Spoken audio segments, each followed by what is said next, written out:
Welcome to Horrorland. Have a scary day. Step right up, come on in. The terrors of Horrorland shall begin. Welcome back, Wolfpack. Time we talk about what nobody is hyped over. Goosebumps! Yay!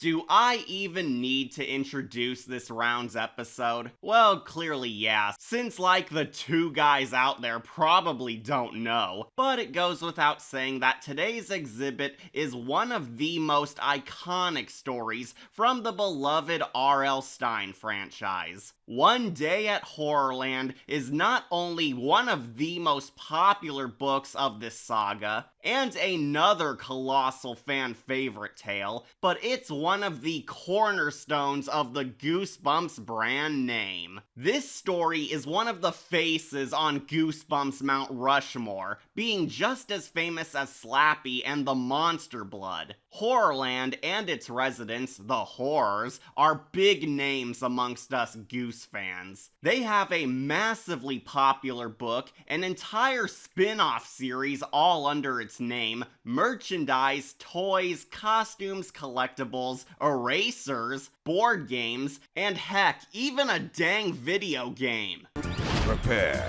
for Goosebumps Horrorland, the video game. Yeah, this ain't no one-trick pony. This is a legendary type from Stine's world. It's a major addition that practically made Goosebumps a household name. Horrorland is in the same league as The Living Dummy for many, and is one of the first titles people think of when they hear Goosebumps. You cannot be a Goosebumps fan if you've never even heard of this tale. It is that big. But you know the drill. Your favorite internet kitty, Catastrophe, is going all the way back to the beginning to see why it was such a smash hit, and if it's earned its demon wings. Oddly, despite Horrorland being this marketing giant in the Stine collection, I've never quite considered it one of my favorites. Don't fret, it's not because I hold ill will towards it, but funnily enough, the show never acted as if Horrorland outclassed the other scary tales. It was a big Halloween two-parter event, but the series never made it seem like it was any different from the usual story arcs they had, like the marketing team did. Years later, and most of our Goosebumps fans seem to prefer the Haunted Mask, Dead House, and Slappy more than this one, basically eclipsing the high Horrorland hype. So it got me thinking, was Horrorland truly as remarkable as we remembered? Or was it just a trend that came and went because of how big Goosebumps is as a whole? There has to be something special about this if R.L. Stine eventually gave a spin-off series revolving around this entry. But does the adaptation display that greatness? Is this two-parter another honorary horror, or a broken ride in need of repair?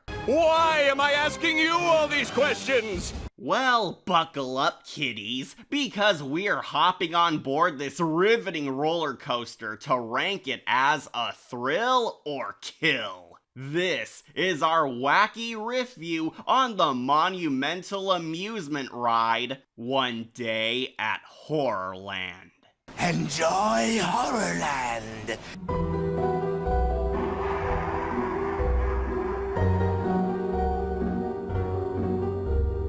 So, our episode opens up with a family lost at Ghost Beach. More like Ghost Bitch. We're soon introduced to our main characters, the Morris clan. They're just your average nuclear family heading off on their summer vacation, only to get lost in the world of supernatural. We have the generic parents who aren't very deep, but at least get funny lines. Let's find a gas station and ask for directions. Honey, I don't do that. I'm a man. And we have the hyperactive kids who just seek a little fun on this boring road trip, Lizzie and Luke. Both our young heroes are played by former Are You Afraid of the Dark alumni. Lizzie is the sister who survived the hatching school and slayed the Lizard Queen, while Luke is our old chill bro, the Frozen Ghost. Both of them achieved happy endings back on their Midnight Tales, but don't worry, Goosebumps will soon fix that. However, the book fans will notice some massive changes all throughout the adaptation. The biggest one, the Morris' family friend Clay was deleted entirely. Clay was basically the best friend of the Morris children who tagged along on their family vacation. But I can only assume this character was purged, since the episode wanted to make the Morris fam more relatable. I mean, it was kind of weird that a friend from school joined someone else's family vacation, so I believe it was a more realistic reason to alter this. Not to mention, Clay was entirely pointless to the whole story, and the episode already has 4 main characters. So the showrunners likely felt they didn't need another kid in a tale where the entire family gets enough haunting. Sorry, but Clay ain't no Carlo. Oh man! Who was that guy? Don't worry though, part 1 is incredibly faithful to the book. Like on the page, the Morrises are looking for the zoo gardens, but got lost. Oh, if only a sign could help them out.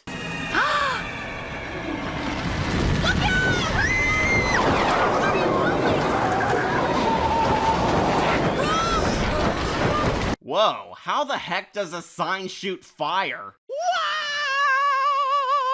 Curse you, Mario! I always knew Sonic was better. After getting assaulted by bad Michael Bay effects, they see Horrorland, a spooky amusement park that the whole family can be traumatized by, which impresses our heroes. In the book, Horrorland never received too much detail, as Stine's writing portrayed it more like a county fair, rather than dark Disneyland. But luckily, the TV version does a magnificent job simulating a creepy theme park, and while not perfect, they do make Horrorland appear as unwelcoming as possible.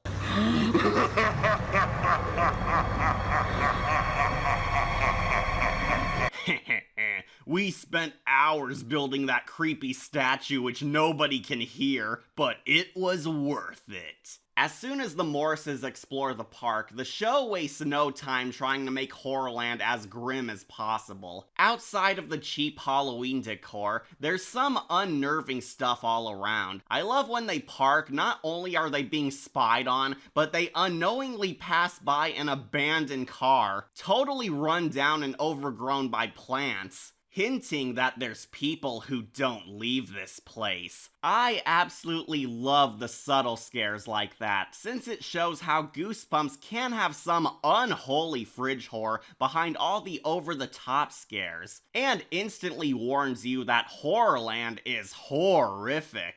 Believe it or not, Horrorland was actually filmed at a nature park in Canada to make it seem like this was a large-scale theme park, but the staff merely added small haunted house rides and decorations to convince the viewer it was a true fun zone. I swear this exact park is very much the same one from Werewolf Skin, but they did such a phenomenal job tricking us that it's hard to tell. Job well done, since the Scaria truly feels alive and stuffed to the brim with danger all around. You know, those effects are really great. There's also like 100 security cameras scattered around the whole park, even in places where there are no rides, which isn't just scary, but clever foreshadowing to a later twist. And prior to even setting foot in the parking lot, someone upgrades the family car with a bomb! I like blasted stuff. But time we get to the part all you Goose fans love the most, the horrors. As soon as we enter the gate, we meet the monsters who run this scary circus. A bunch of ominous creepy creatures in rare hunter robes, who everyone thinks are just guys in costumes. The horrors. Tell them I hate them. These are some of Stine's high-profile monsters, and for good reason. The horrors are shockingly real supernatural cryptids who live underground, out of sight from humanity. But Horrorland is one of the rare places they can walk amongst the surface world without suspicion. This amusement park is a scary funhouse world where they terrorize and kill humans for fun, which makes them pretty sinister ghouls, as their monster society runs on their sadism. Like Disney, they all have pretty unique designs and even differing personas granted to each horror, which I love since it helps offer each monster their own feel and voice, rather than settling for just making every horror act the same. Seriously, despite being a low-budget show, it is legit amazing how each horror truly feels like a different flavor of villain, and have such a variety of evil voices. No, please. You're our guest today. Admission is free. But reflect before you enter. No one may ever see you again. Hi there, folks. You look mighty thirsty. How'd you like a nice monster punch? Thank you for taking coffin cruises. Step to the left, please. The horrors are apparently able to fool humans since they look like actors in cheap suits, similar to Big Yellow. Sadly, it's not as creepy as the mascot, but I think the series pulls it off just as well as the novel, and successfully made the horrors stick out in your memory. What a great costume. Yeah, pretty scary looking. Thank you. Tell them I hate them. These designs are pretty cool, and were stupendous enough to turn them into icons forever. There's a few moments where you can briefly catch the real mouths of the actors under the horror makeup, but they happen fast enough not to catch them frequently or break the illusion. As long as it's not TMNT obvious, I'm good. As you can guess, the fam is totally fooled by these clearly trustworthy fellows, and enjoy the fun while the monsters plot their moves. The kids waltz off to the rides while the parents look around for a phone or a directory back to the main road. And part 1 is basically all about them partying at the fair, where our cast slowly learns that something isn't quite right here. Why, even Mrs. Voorhees seems sketchy. Stay off the guillotine ride. Sharp turns. How are you alive? Your head got cut off. Hey, it's true. The brain does stay alive after desmurfitation.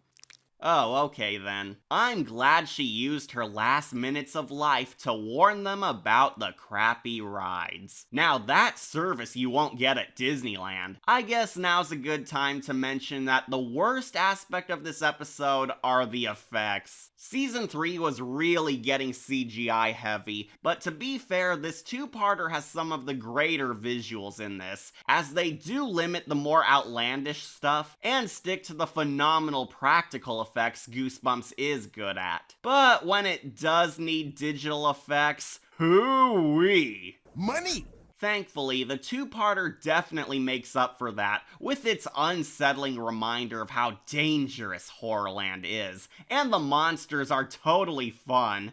Sorry.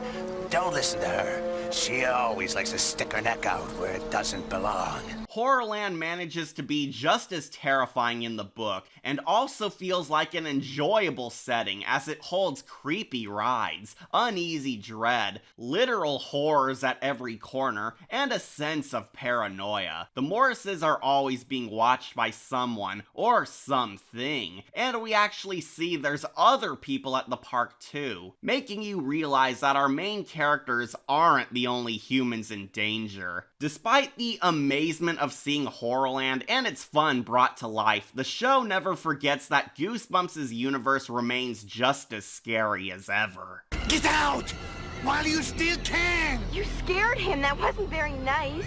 You shouldn't be here. It's not safe. We essentially get to see the novel scenes reenacted on the big screen. The House of Mirrors, the horrors jump scaring them, the infamous Stine fake-outs, and even the coffin ride. Though, sad news book fans, the TV version removes some of the more insane rides, like the Doom Slide and the Bat Barn, since tragically, our favorite show didn't have the means of recreating everything. Money! There's still a ton of great stuff too, such as the Hall of Mirrors. I admire the design of this place, since the show truly pulls off some nifty camera tricks to make it look haunting. Mirrors, you idiot! Oldest prank in the book! Though I'm kind of reminded why Lizzie and Luke were not exactly my favorite kid heroes, since they can get pretty annoying. Come on! But I can get through before you! Luke, wait up. Luke, don't get too far ahead. Luke!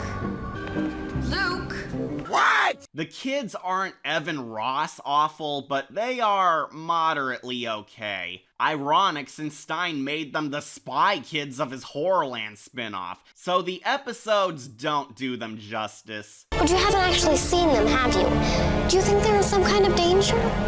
Probably, and it's all up to us. And I have a feeling we're running out of time. The show also relies on some cheap moments to scare us, and not helping is some of the show's goofiness does pop up now and then. What's happening? Where's my reflection? Look behind you, you stupid cow! Did the editor or effects team miss that, or was the background supposed to be cropped out? 'Cause you screwed up. Kevin Spacey. The kids get ejected via a sliders portal and come out A-okay. But the horrors aren't done playing. It's pretty good suspense, since we aren't always sure if the horrors have plans for them, or if this is merely the creatures sharing their type of fun with humans. After barely surviving the House of Mirrors, Luke wants to go on another danger ride. And, of course, the Coffin Cruise sounds like fun. I don't know. I'm not ready to get into a coffin. Clearly not a Liam Neeson fan. Sorry folks, but the Morrises don't see all of Horrorland, yet they do make up for that with some decent comedy. The parents try asking some of the horrors for aid, but they get into some wacky hijinks of their own, like when they buy a Horrorland soda.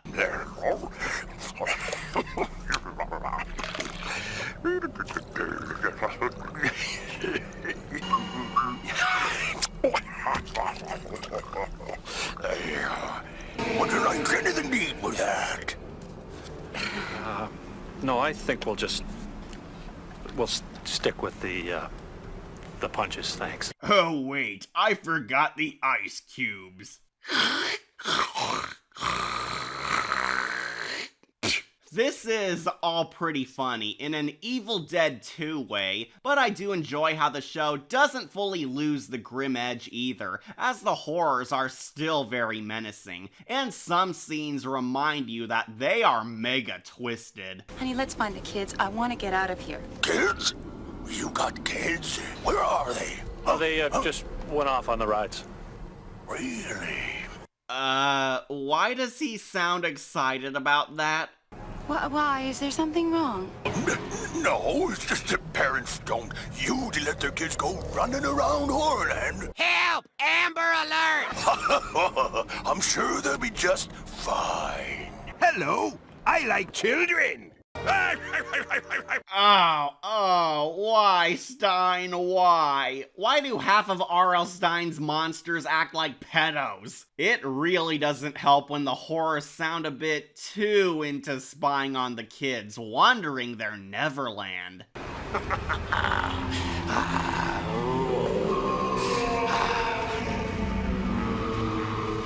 I feel like someone's watching us.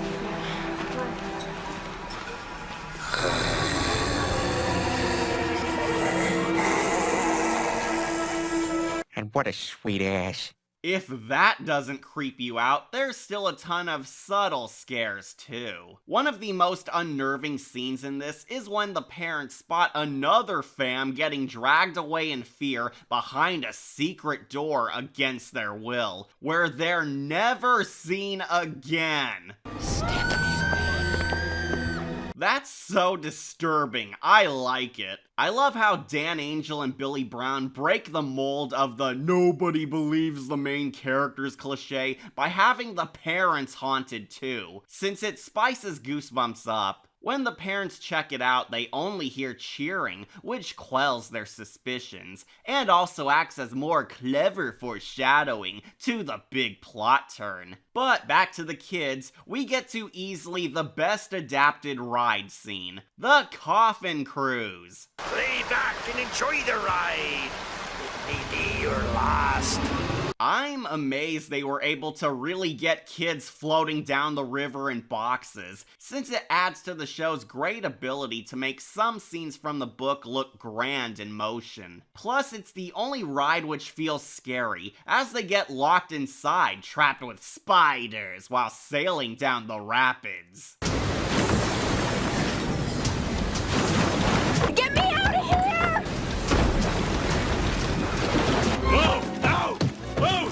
This dinner piece of is tough on the old coconut. If you're arachnophobic, then this will terrify. But when they get off, they see nothing was there. Truly scary stuff, since you never know when the horrors are attempting to kill them or just toying with their prey. The duo decide they're done with Disneyland and soon get jump scared by the parents, who tell them they're leaving, which is random. The parents claim that they don't trust Horrorland anymore, but when the heck did this happen? In the book, the parents rode the Coffin Cruise with them, and then finally made the choice to get out. But in the TV version, they don't show us why they lost faith in this not being a theme park anymore. In the last scene, they thought everything was fine because they heard cheers and jeers, but suddenly they won out. Great continuity! But things take a horrific turn into crazy, where they see they aren't allowed to leave.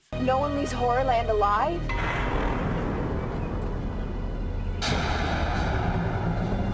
Like Disney, the Morses try complaining to the manager, but it proves futile. Like Disney, the horrors jump scare them, taunting how they can't ever leave, as they want to play with them forever. Ending part 1. Personally, I thought it would have been scarier if we ended on the scene of them seeing the no exit sign, but I do like the bone-chilling cliffhanger of the monsters surrounding them like animals, as it does feel like a darker endnote. Part 2 instantly opens up with the reveal that the horrors aren't costumes, they're real, and really after them. There they are! How did they see us in a wide open field? They take shelter in the secret room, where it begins. Who's there? I said who's there? Let's hear it for the Morris family, everybody! The horror. The horror. So, part 2 reveals the real secret of Horrorland. Y'all ready for this? We meet the Monsterville host, Wretch Sniff. Yes, seriously. A brother of Savage Opress and Too Bad, I'm sure. Where he informs them that Horrorland is actually a game show where monsters punk humans. They were never in any danger. They were all just being trolled. That's right. Horrorland Hidden Camera, the Monster Channel's favorite television program. And this is where we stop following the book completely. Part 2 has some elements from the novel, but the TV version becomes an entirely separate entity from this point on. In the book, once it's revealed that the theme park was really a candid camera set, the Morrises are soon forced into this Running Man set, where they have to race through a death maze if they want their freedom. The series decided to go from a death battle into total drama. The writers basically switch gears in part 2 and change from a serious horror story into a dark comedy. It's all over the top insanity now. I don't get it. I understand. You're confused. First you find out monsters really do exist, and then you find out we have our own cable channel.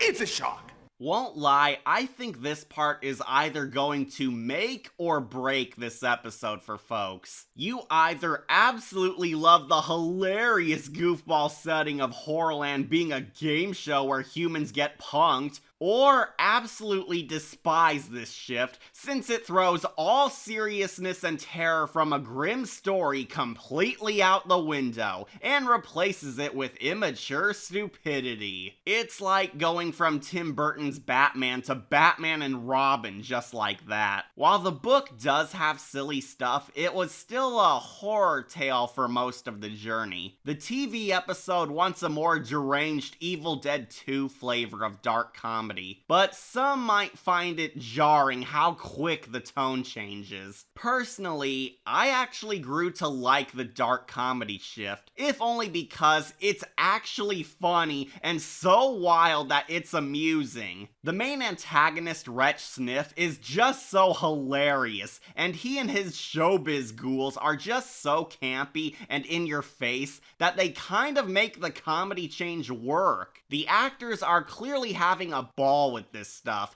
and Billy and Dan just totally let loose with this moronic setup that you kind of admire how unapologetically insane it is. The show host is very loosely based on a minor villain in the book who taught the Morrises the rules of the Running Man game, but the show expanded that guy greatly until he eventually became this ham and basically made him Chief Horror. A decision which totally made this episode as great as it is, since a fun villain helps build a fun story. I dare say he's Goosebumps' Damon Killian. I'll be back.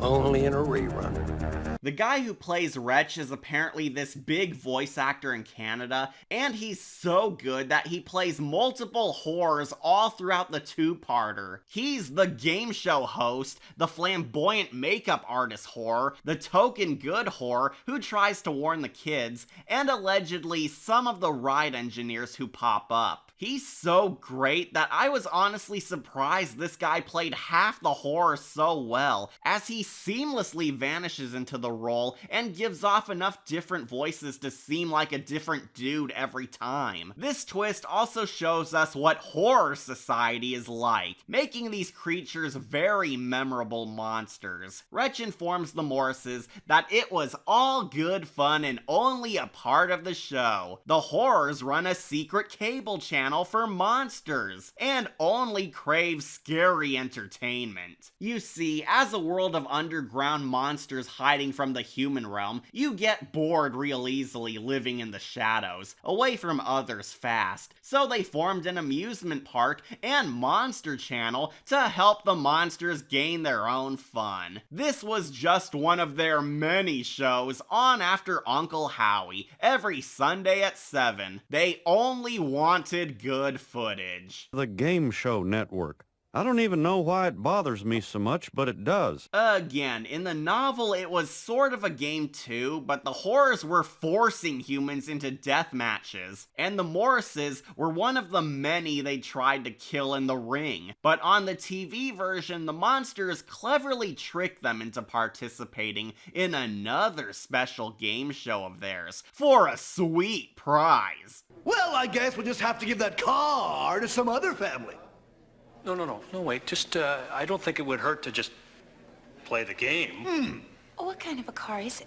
A brand new sports utility vehicle. I genuinely appreciate that small change, since the horrors feel way more devious by tricking the Morrises and acting like friends, compared to the book where they became overtly evil. A great step up from the more snarling savages they were originally. I do think this episode gets hilarious, which surprises me, because if you know me, I often don't like horror anthologies playing around with dark comedies, as many of them end up terabad. Though I praise Wretch for making a lot of it work. Of course, the idiots fall for his deal and join the game show, where we become a full-blown SNL sketch. The game show segment takes over like 80% of part 2, and the show throws as many gags as they can at you. Some good and some lame. Exhibit A, the Morrises meet a gay makeup artist whore who I think teases them with weird jokes. You're not gonna hurt us, are you? Darling, we're monsters, but we're not monsters. What the heck does that even mean? We're monsters, but we're not monsters. And they've got cable. Right, and as we all know, you're never evil if you own cable. Oh, we are not bad people. We just don't want to pay $12 a month for Cinemax. They enter the tournament arc, which is a parody of Let's Make a Deal and Wheel of Fortune, to win that brand new car, as hilarity ensues. It almost feels like we've entered a different genre entirely. Even the horrors feel like new characters, as they're fully over the top and playful now. Let's say hello to our very special Polly Tosis! I would so do her. The game show segment is pretty funny, as the show shockingly has fun with how ludicrous this all is, and the horrors are humanized a tad more, to make them feel unique. It's amazing how wicked this comedy is, because Goosebumps and even The Haunting Hour has never been this funny. Seriously, how did they suddenly strike this gold? Now, for the first time on one CD, Greatest Monster Love Songs. You'll get Your Heart Is in My Pocket and Your Lips Are in My Drawer. And Get in the Mood with Wart to Wart. And who can forget I Want to Hold Your Claws. 50 monster love hits. Just call 1-700-MONSTER. That joke was so great that Scary Movie 2 ripped it off. Lockdown Records presents a hip-hop Christmas. You'll get such classics as Santa Claus is Coming on Mom, Jingle Balls, I'm Dreaming of a White Woman, and who could forget Frosty the Dope Man? And how about All I Want for Christmas is the Charges Dropped? Though there are some bits that don't always get a lull. The studio audience gag is lovely, but something looks a tad off about them. I think some of them were digitally inserted, which is why the background clappers look odd. I don't even know why it bothers me so much, but it does. And at times, the goofy game show hijinks go on a bit too long, to the point that you forget that this was about a haunted amusement park. Though I'll give some credit, it feels like Goosebumps was just poking fun at itself, which is nice. I know! Ready to solve the puzzle? Yes, you see, the answer is... Niggers! Oh, I'm sorry, that's wrong, and you're out of the game. But you won't go away empty-handed. A bucket of worms! I can't tell if Goosebumps really loved or totally hated Go Eat Worms, cause there's almost always some jab at that tail. And to be fair, for every lame joke, there's like a ton of funny ones too. Hey, Monster Kids, now you can have hours of fun with your very own human figures. Scare them, smash them, eat them. They're your own humans. You get dad, mom, brother, and sis. Put them in water, throw them in the air, or just jump up and down on them. That joke was so great, the Nostalgia Critic would rip it off. Yeah, maybe that one went through the windshield, or that one's fucking bleeding to death. Innocent fun! Eventually, they solve the puzzle, but shock of all shocks, people called the horrors prove untrustworthy. The Morris family is lunch? You're right!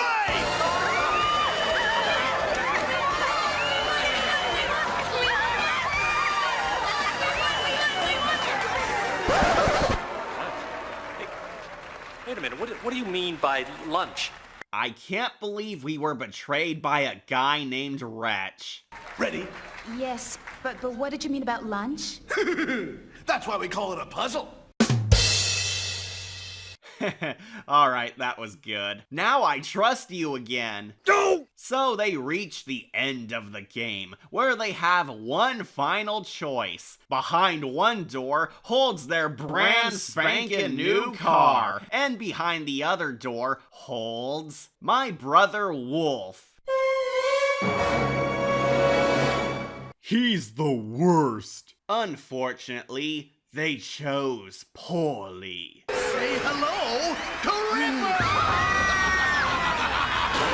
Curse you, wretch! You betrayed us again! The Game Show Network. Oh, and remember that innocent family being wrangled in earlier? Well, we find out what happened to them.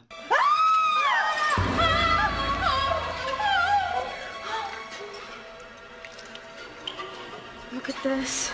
Oh, Ripper doesn't leave much, does he? We're monsters, but we're not monsters. Holy cow, Wolf is savage as hell. Now, some of you might be thinking, Cat, how is Wolf on Goosebumps if he's in space? Well, that's because Wolf is actually the recycled Saber animatronic from Welcome to Camp Nightmare, being used for one last boss fight on the show. At least the parts they still had functional. But we all know Wolf is a ferocious beast, even in stunt double form. Man, am I tired. I'm scared. It's time. But, haha, the good horror from part 1 saves them from Wolf just in time. Why is he helping? Well, get this. He saved the Morrises because he hates the game show host. My name is Black, and I should have been the host of Raw Deal. Wretch sniff. Tui, what a no talent. Listen to this. Welcome back to Raw Deal. You see, I'm great, but I'm not the producer's brother-in-law. You know how that works. This horror, dubbed Black, was initially a very minor character in the book who wasn't as developed as the show version, but I find it darkly hilarious that he's only saving our heroes not out of genuine goodness, but because he wanted to be the Horrorland mascot instead. So if you got the job, does that mean you'd be willing to kill humans instead of helping them despite the network? That's kind of twisted. I don't care if you win. I need Wretch Sniff to lose. So Blett gives them the escape route, but then he gets killed by Wolf while the Morrises ditch him to die. That's so messed up. Thanks for saving us. Good luck. Horrorland. The true horrors are from your dirty soul.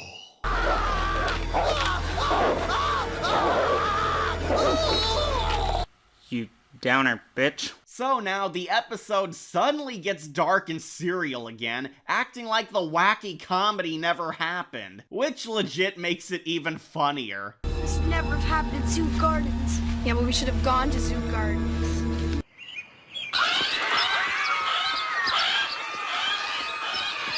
I need the biggest seed bell you have. No, that's too big. The final act is a simple Scooby-Doo chase, where they dodge monsters, run for their lives, play hide and seek, and even find more dead families. Yeah, no joke, they really drive home that the horrors have straight up offed multiple families, even without the game show. There's even a dead baby stroller and toys in the ransack pile. The horrors frickin' killed a toddler. It's a baby! We're monsters, but we're not monsters. How does the episode with a monster channel have a higher kill count than the haunted mask and stay out of the basement? Never change, Goosebumps. The Morrises find a hole to the parking lot, but the monsters pursue and go Street Fighter on their car.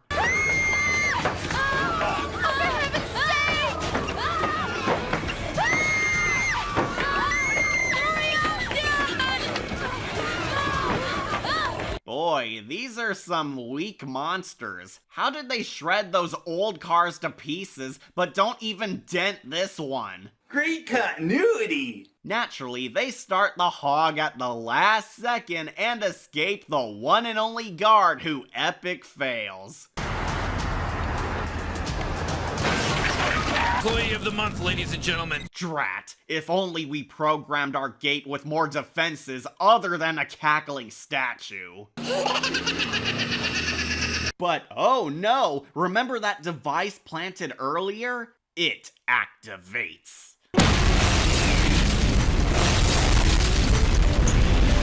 No, oddly enough, despite setting it up like in the book, both Horrorland stories have drastically different endings. In the novel, that device was a bomb which blew up the Morris-mobile when they tried escaping. Their ride was wrecked and the horrors captured them for their Running Man in the middle of the book. The fam was forced to continually entertain in the monster gladiator pit, but in a gloriously stupid climax, the family breaks out by pinching the monsters to death.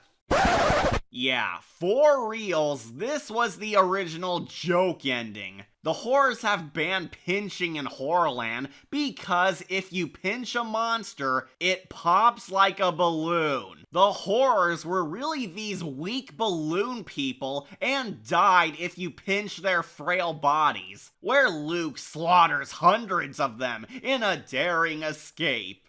Genocide is fun.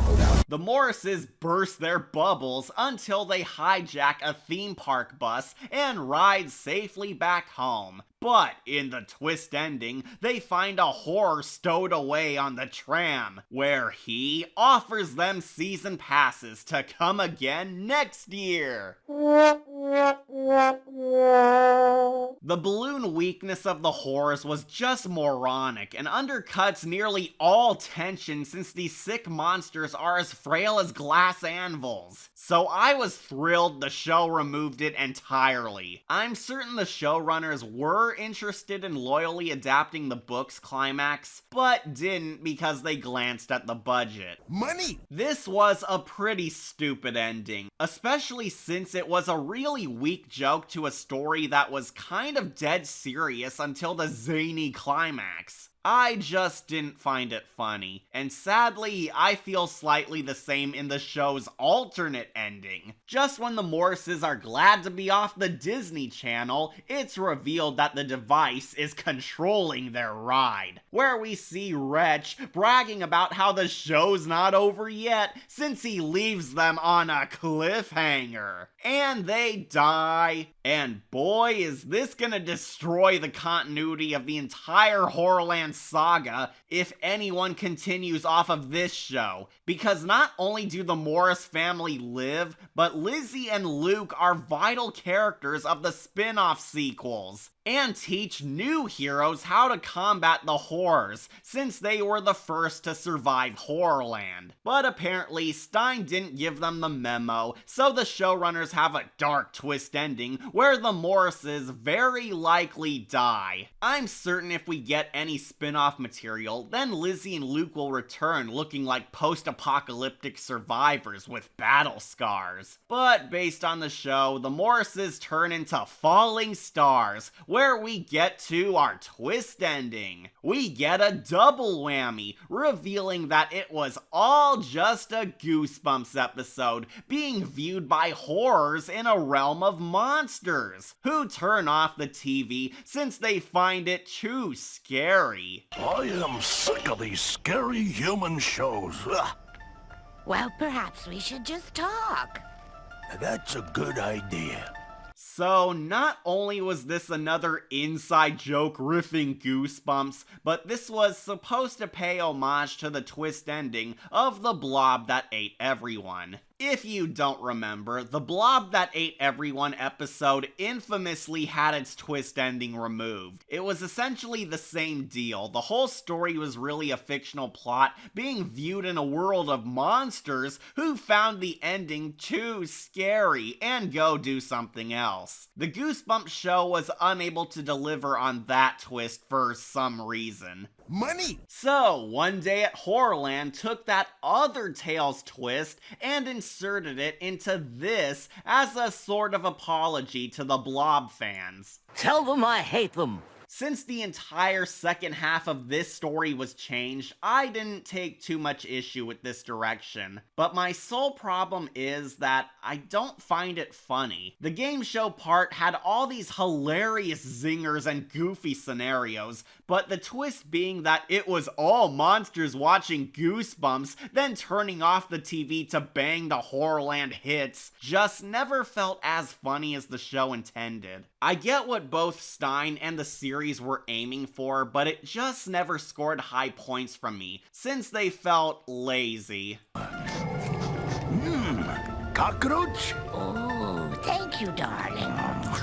Anyway, that's the end of our ride. One day at Horrorland. How does it hold up? Pat, I'd like to solve the puzzle. We have a winner! One Day at Horrorland is another one of Goosebumps' more outrageous yet enjoyable misadventures. I have very few negatives to say about this special, as it's mostly great, but alas, there are a few. Book fans might be sorely disappointed how far off base this adaptation goes from the source material. If you absolutely cherish the novel, then you are in for quite the shock when they take a turn into zany comedy and self-deprecating humor against the Goosebumps cliches. But others might love it for those exact same reasons. The episode begins as a faithful retelling of the book with minimal changes, but halfway through it becomes a totally different story with some of the book's basic outline. I stand by my statement earlier that the wacky comedy turn will either make or break this episode for you, and that applies to both book fans and newbie viewers just seeking a good nightmare. Some comedy is a bit lame, but I'm impressed by how much of it is legit great. I think the Horrorland hijinks actually work in this case, since the monsters are so over the top and Goosebumps' comedy is mainly mocking itself, compared to other tales which try to stand on their own silly merits, or lack thereof. I'm of the crowd who truly enjoys the goofy tonal shift, as it made the horrors much more fun and iconic, rather than settling on making them generic evil bastards. I believe the show truly helped form them into the wicked beasts the mainstream audiences are familiar with, as they do feel fun and somehow remain as sinister as their literary counterparts. Naturally, the highlight is Wretch Sniff, a hilariously dope madman who breathes in the life of Horrorland's terror and charm. Are you ready to cut one? I love that joke! While the theme park isn't as larger than life as everything else is, I thought the show did a wonderful job making it feel like this place was a terrifying circus, brought to form thanks to some simple camera tricks and sets. The Morris family are hardly unique heroes, but the show does a fine job making them feel like normal folks caught up in this grueling nightmare, so the audience does feel the terror, since it's a "this can be you and your loved ones" flavor of horror. The story overall is totally rad, as it takes an unpredictable turn halfway through and gives us some freaky fun when more about this monster world chips away. I was also shocked how it manages to perfectly balance the wacky humor and the grisly darkness, as both are very strong and spread out well enough to not ruin the episode at all. However, the one element I did think was weak is our twist ending. I'm fine with a joke ending, but that joke has to be funny, which it just wasn't, at least for me. After spending so much time with the god tier of funny monsters Wretch Sniff, I was kind of hoping for more than meh, Goosebumps sucks, and the apology tour for the Blob. It just could have been funnier. Nevertheless, I can see why Horrorland blew up into one of the smash hits of the saga, because it's an enticing experience, fun for the whole family. So, I grant the fan favorite One Day at Horrorland a gold skull. Not quite perfect on account of a lame joke ending and some misses with the comedy, but I do cherish it as one of the many good episodes from our franchise. Great monsters, trippy visuals, haunting dread, off-the-wall storytelling, unnerving nightmares, and unnaturally sweet comedy. One Day at Horrorland is definitely a must-see destination to visit during your summer of scares. Remember to like, comment, share, and sub. Ay caramba! It's Saber! Pissed off he didn't get his royalties! Ah! Ugh, that was terrible. How the heck are a wolf and cat even related anyway? You wanna watch Drinking with Goosebumps instead? Nah, let's see something good.